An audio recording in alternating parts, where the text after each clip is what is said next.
In the book Bored and Brilliant, Rediscovering the Lost Art of Spacing Out, Manoush Zomorodi explains the connection between boredom and being unplugged, and how that state of mind can ignite original thinking.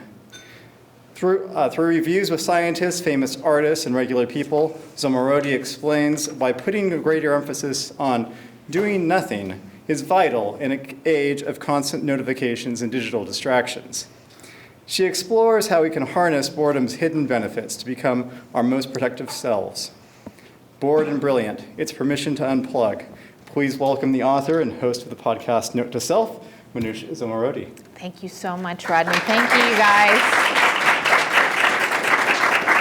Thanks for being patient with me and hanging out. I don't know, do you rush off to meetings at Google, or are you evolved enough that you don't have to do that? I don't know. So I'm just going to play you a little video just so you get a sense of what I've been working on for the last couple of years. Let's see if it plays.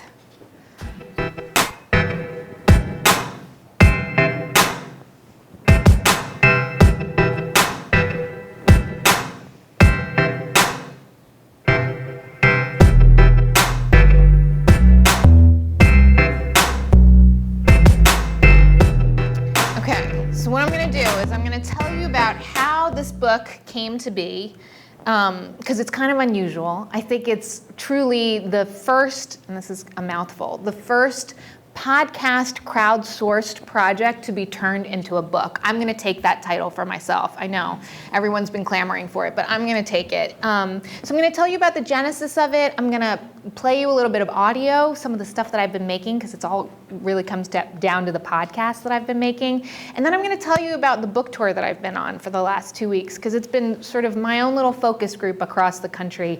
And it's been fascinating to hear the people who've come out to spend time with me and what's on their minds, which I think is interesting to all of us making the stuff that they use. So if you don't know it, my podcast is called Note to Self. It's part of New York Public Radio. I started out as a hardcore journalist. I was with the BBC, I was with Reuters, and my job was flying around the world for a long time and covering hotspots. And then once I had kids, I was really more covering business and tech. And then I got into podcasting, and I sort of realized that my job had changed. It was less about reporting on the developments that was happening at companies like yours, but really more that as a podcast, there was an intimacy that was there with my community, that people, when you listen, there was this sense that we were talking to each other, there was conversation, and that what people really wanted was some help. They were feeling as though the world was moving at a really accelerating pace, and they felt unmoored by it, because as you know, technology is changing the way that we fall in love, the way that we parent, the way that we work, everything. And people sort of didn't know how to handle it. And so that's what Note to Self really evolved into. And so one of the things that I did was a project, an interactive project that was called the Bored and Brilliant Project, The Lost Art of Spacing Out. And this was in 2015. And the genesis of this was actually that the podcast, it was doing well. It was 2014. Podcasting was starting to take off, which was super exciting for me. And I'd give us like a B+, A-. And I had this moment where I was like, okay, how am I going to step up my game? It was, kind of a cliched moment to have. How am I going to come up with better ideas? And I had this feeling like, well, when was the last time that I did come up with my best ideas? And it was such a cliche. It was like, oh, when I was driving in the car and staring out the window, I was never bored, is what I realized. I realized that all the cracks in my day, when I was waiting to get a cup of coffee, or I was waiting to get on the subway, or to pick up my kids, all those little moments when I used to sort of be spacing out or thinking things through or whatever, I now was looking. Somebody did leave their phone up here. I was looking at this thing. And I guess I was like, well, I guess never being bored, is that a good thing? I mean, I guess it's a good thing. That's what they tell us. Only boring people get bored, right? But then I started to wonder, well, what actually happens in our brains when we get bored? Or more importantly, what could be happening to all of us if we never get bored ever again? If we don't experience this human state that has, I think, been with us for millennia. And so I sort of reached out to my listeners, and I was like, are you guys thinking about this too? Are you wondering how your smartphones are changing your thinking patterns? Would you be interested in maybe, I don't know, let's like doing a week of experiments where we see that if we changed our smartphone habits, how it would affect our thinking? And I thought like a couple hundred people would sign up to, play with me for a week. And within 48 hours, 20,000 people signed up. And I was like, whoa, okay, this is a thing. A lot of people are feeling this. People like Karin. Hi, my name is Karin. I am a New Yorker, born and raised, and was desperate for this Bored and Brilliant challenge. It's perfect. I needed it. I've definitely developed some compulsions for Facebook, Instagram, checking the news, checking email, replying to email right away, texting, hunting for funny emojis. I just need a break from my phone because I'm not sure that these activities really add all that much value to my life, and they certainly take up a lot of my time. Okay, so Karin and I, for 1 week in 2015, every morning we woke up and we put out a little podcast that explained the neuroscience of what is going on in your brain when you actually get bored. It describes some of the technology's design in terms of getting our attention and how we use it, and it asked them to do a very small behavior change, something to try that day just to see what would happen and then report back to us.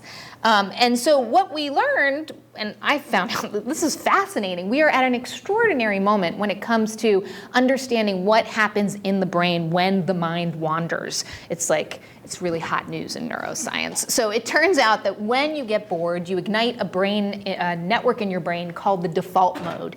And in the default mode, we have our most original thoughts. We do our most creative thinking. We take two seemingly disparate ideas, we smash them together and create a new idea.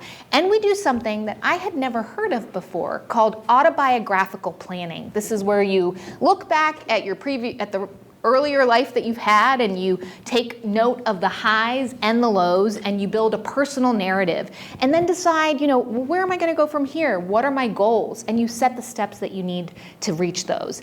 And so kind of important stuff that is going on in your brain. And it also turns out that a decade ago, we shifted our attention at work about every 3 minutes. And now we're shifting our attention at work every 45 seconds.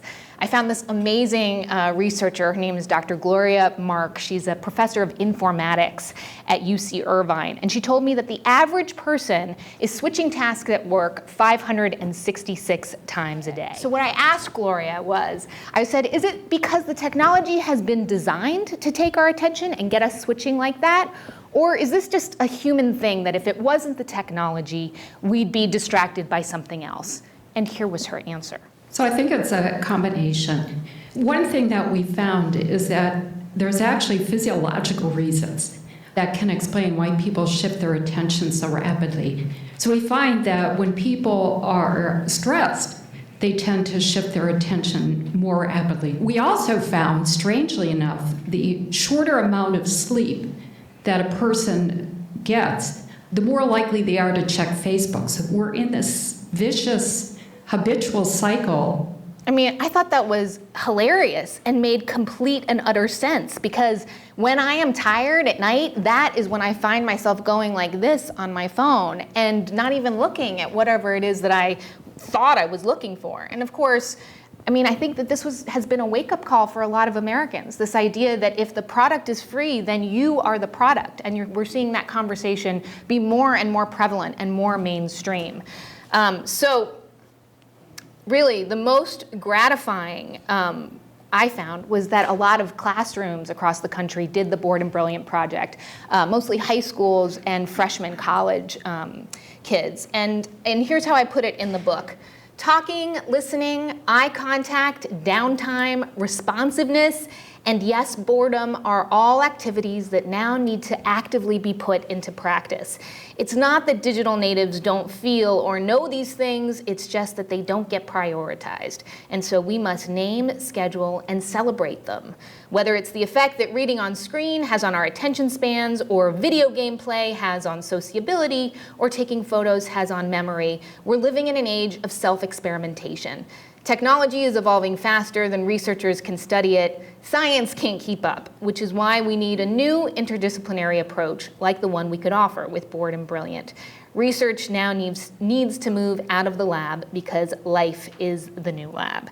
So just in case you think like it's not a detox, I absolutely refuse to use that word because I don't think it's a binary. It's not on or off, right? I think what we're finding is that users need to understand how it fits into their lives and turn their phones from what have become taskmasters back into tools that actually improve their lives. And right now they're not feeling like a lot of them are feeling like they're not there yet. And I just want to play you a clip. So one of the days that we had was called Delete That App, where we asked people to take the app that was driving them bonkers bananas off their phone, just for the day. You don't have to quit it, whatever. Just delete that off your phone so it's not following you around. And I want to play you a clip from a listener named Liam, who did the original project. This is Liam in Los Angeles, and I deleted Twitter, Facebook, Instagram, Tumblr, Snapchat, and Vine from my phone in one fell swoop. And it was kind of an embarrassingly emotional experience at first. It felt weirdly lonely to look at that lock screen with no new notifications on it, but I really like deciding for myself when to think about or access my social networks, not giving my phone the power to decide that for me. So thank you. I love Liam. He's such an extremist, right? He's like, I'm taking them all off, all of them. Okay, so people took all kinds of things off. They took social media off, they took games. Some people took news off, if you've got a headline refreshing habit. But I will say the other thing that we did during the original project was that we partnered with 2 different apps. And I did get some pushback on that. People were like, wait, you're telling us to download certain apps in order to take apps off? I was like, look, we got to meet people where they are. So Moment was for the iPhone, Break Free was for Android, and what they did was measure how many minutes a day they were on their phone and how many pickups a day they were on their phone. So we were able to have thousands of people contributing their data back to us, and we were able to measure which days activities were more effective and which ones sort of were not. So the first time around in 2015, I was totally winging it. I just made all the experiments up. I was like, I don't know, let's try this.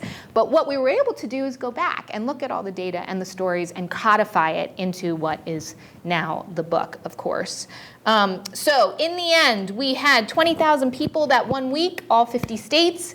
We measured that 90% of them cut down on their phone time, which, I kind of feel like, okay, that's great. But really the more important thing was that 70% felt as though they had more time to just think, which, I just did a TED Talk, and they were like, yeah, so I don't know, is that going to be enough that like your message is that people need to think? I was like, shocking, right? Liam got back in touch 2 weeks ago, because I did a shout out to my listeners, and I was like, do any of you remember the project that we did in 2015? I've got this book coming out. They totally remembered. Liam got back to me and he said, actually, I never put the apps back on my phone after that week. I just decided that I liked things better without them. So here's what he told me. I'm currently on an incredible trip to Europe, and I've stayed off Facebook this whole time. Every time I ponder posting a photo from my adventures, I think about how I'd keep checking to see who liked it. And I think about how seeing other people's adventures on Facebook 9 times out of 10 ends up making me feel depressed by comparing my life to my perception of theirs. There's something about sharing my life very sparingly now that makes my experience a little richer and more introspective. So I was like, okay, Liam's the extremist. Of course, he's going to be all dramatic. He's an actor in LA, by the way, so of course there's drama there. But it turns out a lot of people made changes that stuck with them. Hey, note to self, my name is Naomi and I did the Bored and Brilliant project back in 2015. One thing I did was delete the Facebook app off my phone, and 2 years later I still don't have it. I recently started to use meals as my boredom times.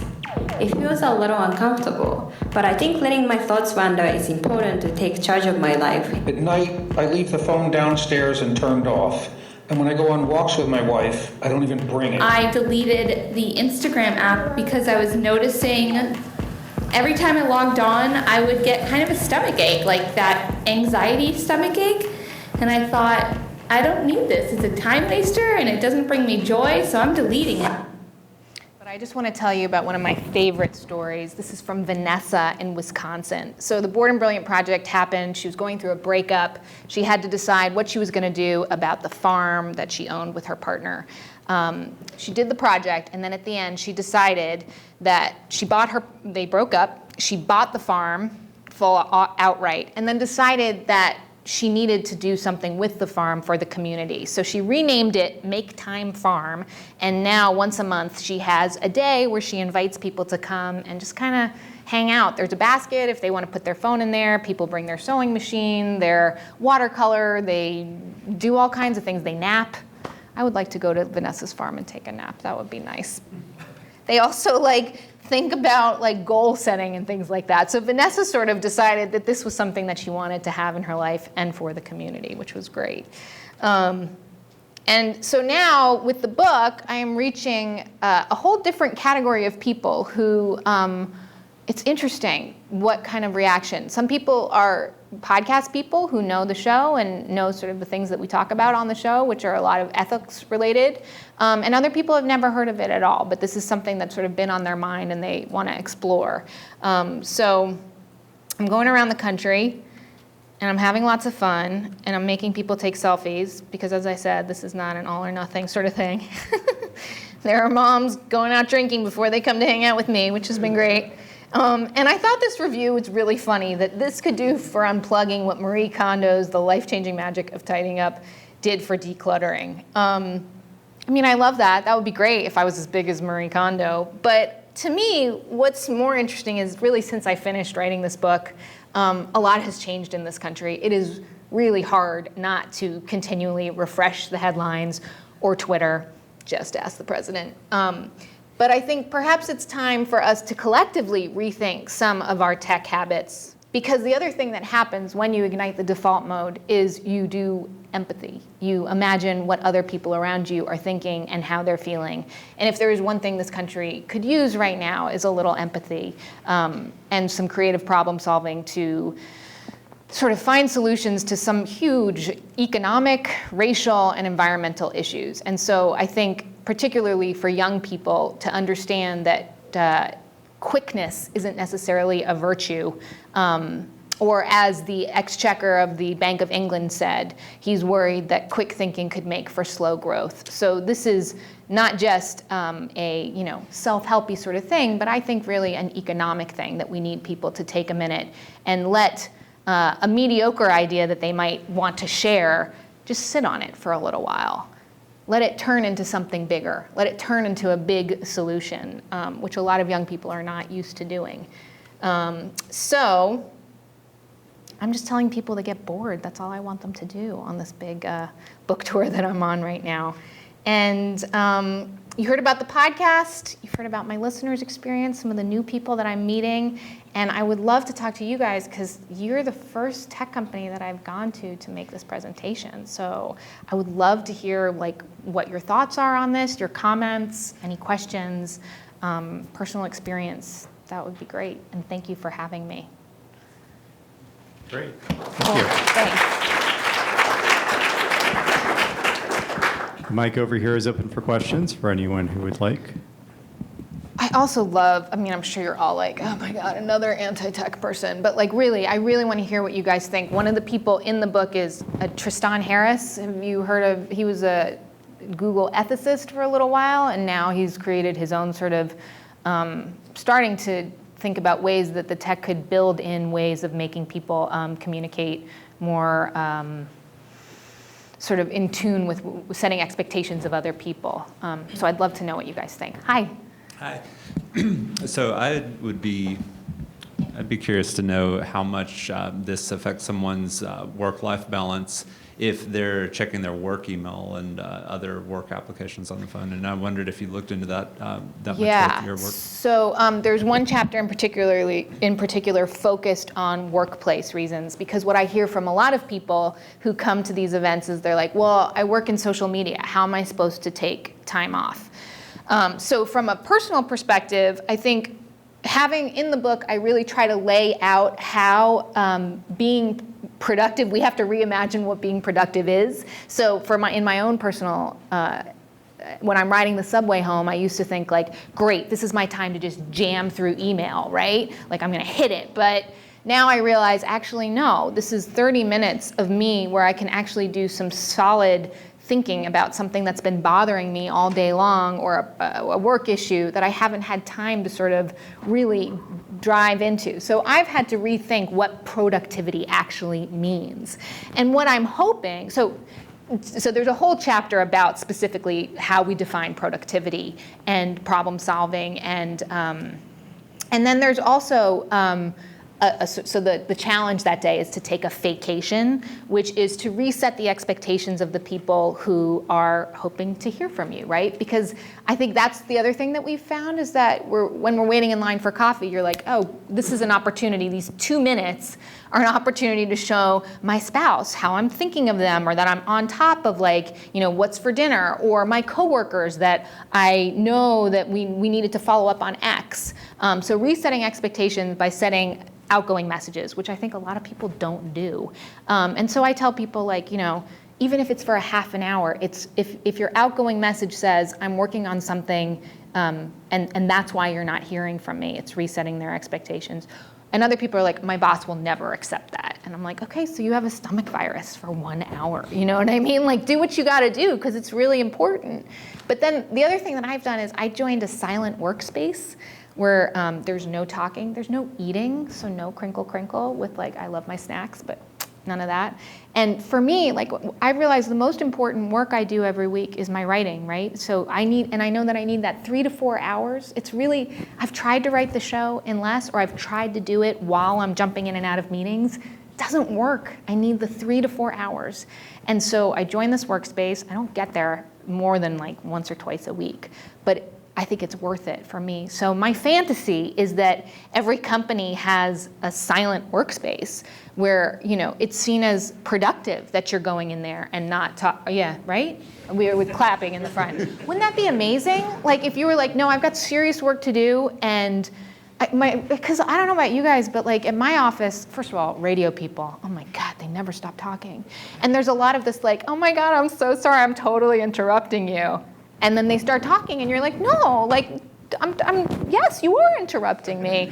So that's my big fantasy. And like Susan Cain, I definitely quote her in the book, The Quiet Revolution, but I think we need to codify it. And it's not just for introverts, extroverts need to like be quiet and do the hard work too. So does that? Oh, yeah, Lots of thoughts. I think it makes a lot of sense. One of the things I found was I recently took my corporate account off of my phone, so I just have my personal account on the phone. Interesting. And how's that going over? I had difficulty with it at first because it was something I was just constantly Sure. accustomed to having there on the phone. But I found that A, my battery lasts longer on the phone because it's not constantly updating high volumes of email. B, it's something where I don't just compulsively start checking the work email and getting engaged into the work-related tasks. And I'm so guilty. Like, all I do is think about my podcast. That's all I do. And if it were up to me, I'd be emailing and pinging my producers all day long. And like, I gotta like walk the talk here, right? So I try to save up and like make my communication with them meaningful and constructive, as opposed to like, what do you guys think about yada yada. Gloria Mark, that wonderful informatics professor, you guys are like the only audience I think I've ever had that actually knows what an informatics person is, by the way. She tried out, this kind of cracked me up, she tried out a mini Japanese Zen garden, where she, in an office where everybody had a mini Japanese Zen garden, and depending on the formation of the rocks, it indicated to your coworkers whether you were in deep work or whether you were willing to be in conversation. So my team got me a mini Zen garden. It doesn't work, but it looks pretty though. But Tristan, the person that I mentioned, he was talking about this idea of like, what if we could have Google Docs where you had like a pause button that was like, hey, I'm in the middle of working on this. Give me, and it'll ping you when I'm ready for you to come and look what I do. Because As a podcast person, we run on Google Docs. I mean, everything is in Google Docs, and it drives me bananas when I'm in the middle of writing something and I see my producer's face show up. I'm like, get out! I am doing something here, you know? But how do you, like, hey, can you come back later, basically, is what I have to say. So it'd be so nice to, like, snooze it or something, and I think it's resetting expectations, you know? Well, then one final question about this is, are there any companies that you're aware of that are doing the analytics feedback to the employees so that they are given a nudge to separate their work-life environment? Yeah, so the big example that I use is Boston Consulting Group, where it was part of a study that was done by Leslie Perlow at Harvard, where they tried different ways of setting up groups where one person was in a group was told to take time off, like specifically, and they were told to like cook, hang out with your family, and they knew that another group member was covering for them. And BCG had been experiencing really rapid turnover and burnout, and so they wanted to see if this would make a difference, and their retention levels went like way up. So that's the example I use. I think I don't know a ton of people trying it out, but I think if we start to think of it as a way to, cut back on costs because we don't have to hire as many people, deal with the burnout that so many places are seeing because we're working all the time, but also think of it as like, working smarter, not necessarily harder. So, thanks for your question. Hello. So I'm also guilty of I call it like micro efficiency, where I try to extract every thing I can of every minute of the day. I love that. Can I use that? Micro Sure, go ahead. Efficiency? And last year, as a way to kind of help myself not do that anymore, is I joined the meditation group at Google. And they encourage that by donating money. Meng is in the book. Oh, really? Yeah, totally. He's been on the show. He's awesome. Yeah. So I guess my question was, in the course of writing the book, did you find that meditation also helped with increasing creativity and kind of putting life on pause for a little bit? It's a different thing. Meditation ignites a different part of the brain. It is completely different than the mind wandering part. So the mind wandering thing is when you are doing nothing. So it could be like repetitive folding of laundry, or it could be walking to work, or something that doesn't require active focus on what you're doing. The idea with meditation is that there's active focus on thinking about nothing, right? Or the clearing of the mind. That is what you are focused on, and so that is its own thing. But this is truly letting the mind wandering part goes into daydreaming, and it can also go to some bad places. I mean, let's make no mistake. Just because you let your mind wander doesn't mean like, holy shit, you have the next great startup idea, right? It's there's dysphoric thinking, which is a rumination, which is going to be me tomorrow going over this talk and how some of the PowerPoint slides fired themselves and how much that annoyed me, and thinking it, and if only I could go back to Google and give that talk over, I'm going to be thinking about that. Okay, so that's not good. Then there's also the distraction kind, which is people who just ping all over the place when your mind is wandering. I'm certainly guilty of that as well. But then there's the wonderful kind, which is positive, constructive mind wandering. This was Jerome Singer who did some of the deep pioneering work on mind wandering, and that is when we start to do that wonderful constructive type of mind wandering. But Chade-Meng Tang, the guy who I think you're referring to, who started the Google Inside Yourself course, is that something that like everybody knows about at Google, or is that like, yeah? Say that again? There's signs sometimes. Oh, okay. Okay. Have any of you done it? Anyone? Okay, all right, yeah, so the sense I got is like it's relatively popular. So he talks about the different kinds of meditation that there are, and I think if you're getting positive benefits from those, and it's great. I mean, no reason not to continue to do it, and this would just, mind wandering would be a separate but also equally wonderful thing. Thanks. Cool, thanks. Hey, so Hi. this idea of kind of default mode and a neurological basis for this is really interesting. So I'm curious, I guess, what is the sort of definition of boredom? So, like, for example, the experience of like Totally. walking down a nice trail is very different from the experience of, walking down New York City, or Yes. even running versus walking, I feel kind of different. So I'm curious if there's certain Totally. activities or environments that are more boring than others, or if that matters. So I got a lot of pushback when I first used the word boredom on the show. People were like, can you call it something a little nicer, please? Like daydreaming? And I was like, no, actually, boredom is the perfect word, because I think that is really what we're seeing is that why do we distract ourselves? Because we feel uncomfortable. And if you look at the history of boredom, there's a really nerdy chapter on that too, which is that the word didn't appear until 1853, Charles Dickens' Bleak House, boredom, and it makes sense, right? Industrial revolution, people have more free time, they have time to be bored. But if you look back even further, Kierkegaard preferred the word idle. The French called it ennui. I'm thinking of other philosophers who described it as this sort of existential angst that we have. What is my purpose here on earth? Heidegger in particular. So for me, using the word bored, I think there are those of us who find mind wandering wonderful, or maybe we used to think it was boring, but now we think it's great. I think parents in particular who never have time to get bored like it. But I really specifically wanted to use that word because I think some people, particularly I see this with young people, think that they can skip straight to the good original thinking stuff. That there's like an apple's gonna drop on their head and they're gonna have a great idea. And I feel like, no, actually, it's gonna hurt, it's gonna be painful, it's gonna suck until the good stuff comes.